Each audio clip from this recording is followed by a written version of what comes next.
I want everybody, white and black, to listen to this homeless man for a minute. Now, I told this racist white guy a story a long time ago. And I said, you teaching your kids to be a racist, right? And he said, so what? That's my business. I said, okay, but can I speak for a minute? He let me talk. So I said, one day you become an old man, you're a quadriplegic, and all you can move is your head. You're in a wheelchair at a table at the top of a long flight of stairs, like 50 stairs. And I made it long for a reason. And I said, one day, you sitting at the table, there's some food on the table, a tablecloth, and there's a gun facing out away from the table. It will be facing this way. So, it's a 9mm hairpin trigger. You can pull it with your tongue. So, two vans pull up, and a bunch of guys come out and they pull out your son, and he says, Dad! And they pull out your daughter. She like, Daddy! They commence to beating your son and ripping your daughter's clothes off and start raping her. And it's gotta be harsh. So, and you're thinking, if you could just rock yourself forward and fall on the table and use your chin to pull that tablecloth and that gun close to you, you can pull it with your tongue and the bang will make them run off. So this is what happens. You're frantically leaning, rocking as everything is happening, and you fall on the table and start pulling.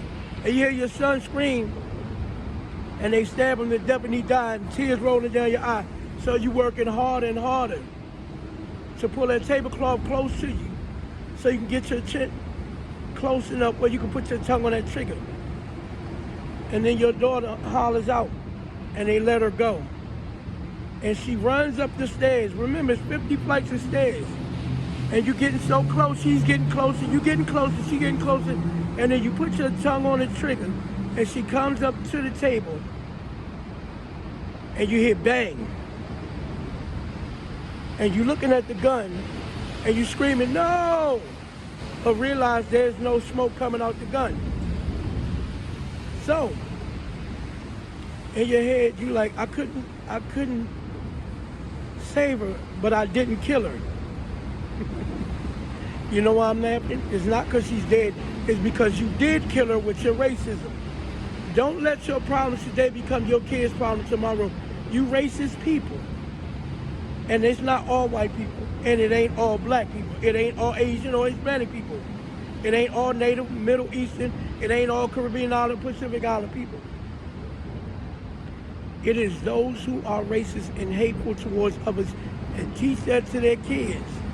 And to you children that's watching, when y'all end up in them situations, it's because of your parents and your peers. And problems, PPP, parents, peers, and problems. When you have a problem, it's the last resort word to call somebody out of their name or to do something to them because you think there's no other way. When it's your peers tell you, hey man, do this, do that, handle it like this. When it's your parents, they teach you negative things.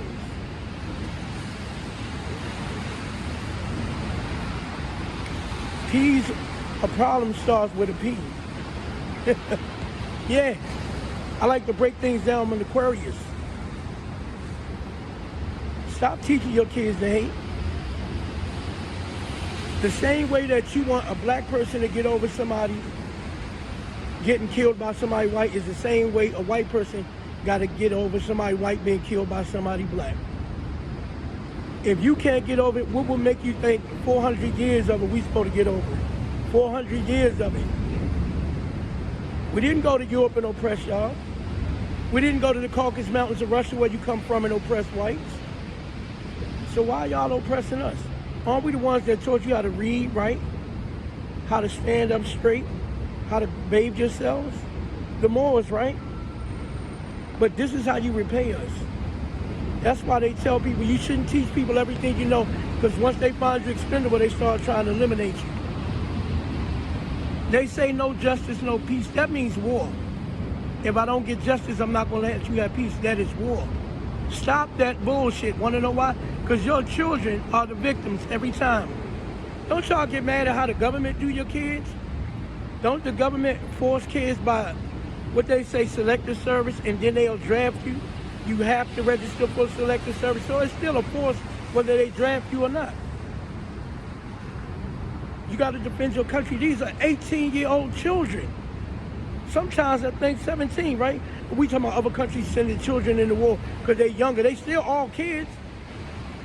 Older children and younger children, they are not grown men and women. Now, you want to know why they use children and why the parents use their children and why the peers use other children and why it's a problem? Because a child, no matter what the species, human or animal or insect, doesn't know when to stop. They know they're going to go real hard, even if they lose their life because they're so full of anger they can't think. Just like females, they are emotional and they're going to give you everything. So, y'all kids have to think. Society don't love you. I'm somebody, if you come down here where I'm at in Dallas, Texas, and you see how I treat people, black, white, or everybody, and I give everybody the same advice. I'm posting the opinions of how black people feel. I'm not the one speaking, but when I'm speaking, I'm trying to be fair. Look at my skin, I'm in the middle.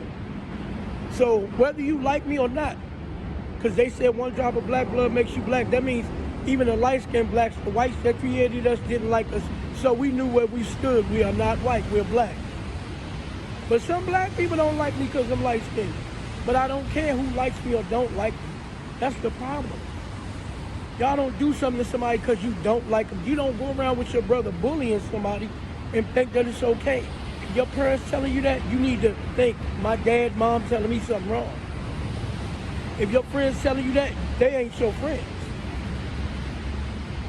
And if there's a problem, you need to try your best to stay away from it. And Carmelo Anthony did that, but the problem kept coming towards him. So in all fairity, that man, as y'all trying to call him a man, that young man, that boy, that child, is exactly what he is. He is no man. Should be given another chance.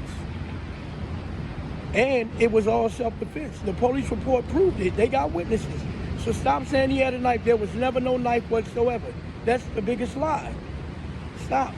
Please stop. Once in your life, stop trying to force your agenda on your children. The father was kind with his words. It may have hurt him to say so because he lost his son, but he was very kind with his words. So if the father of the child can do that and the mother's supposed to follow his lead, but she's emotional, she's going to have her own, oh my boy, she's going to have her issues.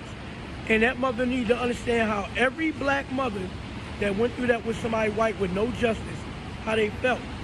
But those crimes were against those kids on purpose.